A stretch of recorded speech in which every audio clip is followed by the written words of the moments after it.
Hace unos meses decidí adoptar un niño para no sentirme tan solo y para darle una familia a alguien de ojos verdes, pelo castaño, de 12 años y de nombre Carlos. Después de adoptarlo lo llevé a mi casa, familiarizara con el entorno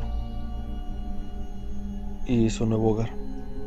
Ahora mismo han pasado 9 meses desde que lo adopté y el niño ha actuado un poco raro. Un ejemplo sería que una vez que me levanté, el niño estaba parado en una esquina de mi cama y hablando un idioma que no es conocido por los humanos. Al ver eso le pregunté: Carlos, ¿qué haces? Después de decirle eso, salió corriendo a su habitación. Pero lo más raro pasó ayer. Cuando me levanté, lo vi en la cocina con un cuchillo. Cuando lo vi con el cuchillo, decidí esconderme detrás de la puerta para ver qué hacía. Después de esconderme, él empezó a cortarse los dedos. Y no hizo ninguna expresión, un sonido. Nada que diera a entender que se estaba haciendo daño. Yo me tapé los ojos del horror.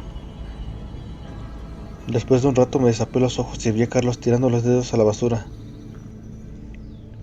Me quedé paralizado al darme cuenta que volví a tener los mismos dedos en la mano. Él está en el parque de mi casa. No sé qué hacer. Me asusté al enterarme que Estados Unidos confirmó la vida alienígena. No por eso en concreto, sino por el hecho de que en mi casa puede estar viviendo un ser que no es humano.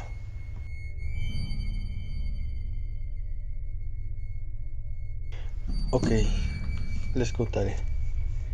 Esto pasó entre el año 2019. Unos familiares y yo íbamos a ir de vacaciones a unas playas cerca de Las Vegas. Cuando llegamos al lugar, unos primos y yo nos alejamos un poco del hotel donde nos estábamos quedando y fuimos a un Starbucks que estaba cerca de ahí. Luego de platicar un buen rato decidimos ir de vuelta al hotel, pero un primo dijo que mejor fuéramos a la playa, así que decidimos ir aunque un poco nerviosos y preocupados. Cuando nos estábamos acercando a la playa yo logré escuchar a lo lejos como un tipo de canto. Yo les dije a mis primos sobre eso que oía y decían que también lo escuchaban, pero decían que no era nada raro, que tal vez eran unos vagabundos que vivían por ahí. Entonces yo decidí con un poco de miedo ir a ver en unas rocas que estaban cerca y averiguar de dónde provenían esos sonidos. Después de escalar las rocas húmedas, pude ver a un grupo como de 15 personas rodeando una fogata en la cual pude ver que tenían como una figura algo carnosa y a la vez quemada. Parecía un perro y la gente que estaba alrededor estaban danzando y diciendo cosas que no entendía. Luego mis primos llegaron y vieron lo que estaba pasando ahí. Todos nos quedamos congelados. Luego de un par de minutos, decidimos ir de vuelta al hotel, pero nadie les contó a nuestros padres de lo que vimos, por miedo a que nos pudiera regañar. Aquí yo me pregunto, ¿acaso lo que vieron culto? ¿O solo era gente rara? Lo raro de todo esto es que todos estaban danzando casi desnudos y se veían casi hasta los huesos. Pero no se veían para nada sucios, incluso pude notar un par de trajes y vestidos muy elegantes. Ya han pasado como 4 años desde que pasó y me contó un primo que vive cerca de ahí, que algunas noches logra escuchar un canto parecido al que escuchamos esa noche. Y siempre me quedo con la pregunta, ¿podrán ser vagabundos? ¿O gente totalmente loca?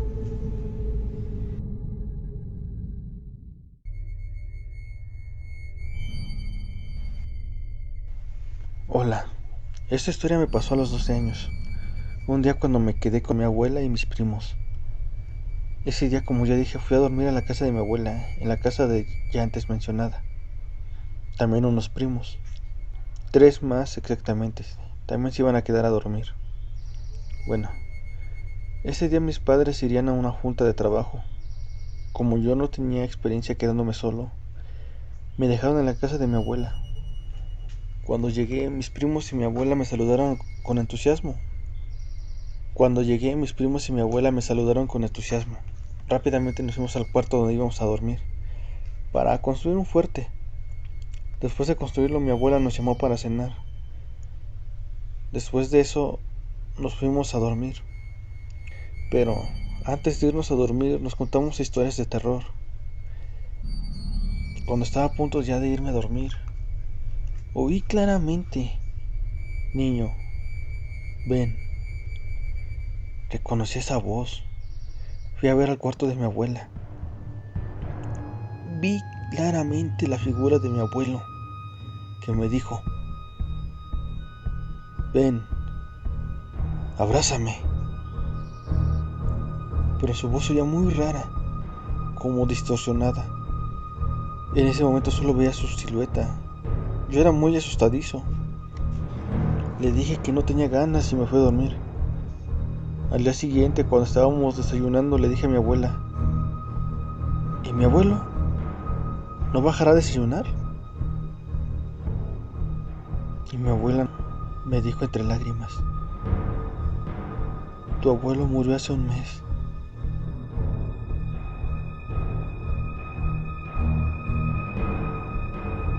Esto es una historia real. Pasó hace 3 años, cuando apenas empezaba la pandemia. Debido al encierro obligatorio y a la prohibición de movilidad, una compañera de la universidad tuvo la mala suerte de quedarse sin casa. Y como no tenía el corazón de dejarla desamparada, le permití pasar los primeros meses del encierro conmigo. Tal vez por ello la situación, a pesar de ser angustiante, no me resultó tan horrible, porque dentro de todo no estaba sola. Sin embargo, hubo una noche en la que definitivamente sentí que todo se había tornado aterrador. Debido a la falta de, por llamarlo de alguna forma, un regulador social que estableciera nuestros horarios de sueño, mi compañera y yo habíamos desarrollado la costumbre de quedarnos hasta altas horas de la madrugada, despiertas. E incluso varias veces llegamos a ver el amanecer. Eso, sumado a la angustia emocional por la cantidad de muertos, hacía casi imposible conciliar el sueño. Por eso teníamos el hábito de consumir cualquier tipo de contenido en internet que pudiera mantener nuestras mentes inquietas, distraídas de la realidad. Fue una noche como cualquier otra durante el encierro. De hecho, era una de esas donde el cansancio nos había agotado tanto, que temprano y tanto como mi compañera y yo estábamos profundamente dormidas en la misma cama. Sin embargo, a eso de las 3 a.m. y yo me desperté con ganas de tomar agua. Normalmente hubiera bastado con estirar la mano y tomar el termo de agua que siempre dejaba en mi mesa de noche, pero por alguna razón este no estaba, por lo que medio dormida me levanté de la cama y fui a la cocina por agua. Me sentía más dormida que despierta, por lo que sentía como estar en un sueño lúcido.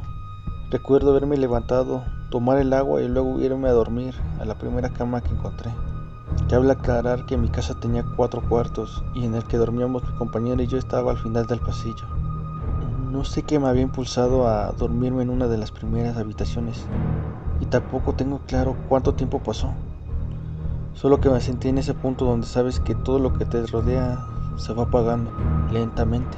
Solo sé que me sentía en ese punto donde sabes que todo lo que te rodea se va apagando lentamente y de repente frente a mí la silueta de un hombre se materializó y lanzó un puño a mi cara. Del susto abrí los ojos de golpe y me levanté rápidamente de la cama. El corazón me latía a 1000 y miré cada destello de luz con total terror sin saber si aquello había sido verdad o no. Fui corriendo a la habitación donde estaba mi compañera y me vi tentada a despertarla, pero en el último instante me detuve. Sentía que era ridículo despertarla para decirle que una sombra me había golpeado. De hecho, mi cerebro acelerado era capaz de concebir esa idea como posible. Sentía esa escalofriante sensación de ser observada, así que, tratando un poco de calmar mi propia mente, cerré la puerta del cuarto y volví a la cama, sin poder conciliar el sueño. Volví a la cama sin poder conciliar el sueño. Cuando amaneció me atreví a salir nuevamente. Recorrí mi casa tratando de encontrarle una explicación, pero realmente nunca la tuve. Mi compañera no sintió nada, y de hecho poco después de eso pudo al fin regresar a su casa, lo que alimentó más mi miedo a lo que sea que hubiera sido esa sombra, porque no fue la última vez que lo vi. Esto solo fue el principio de nuestra historia.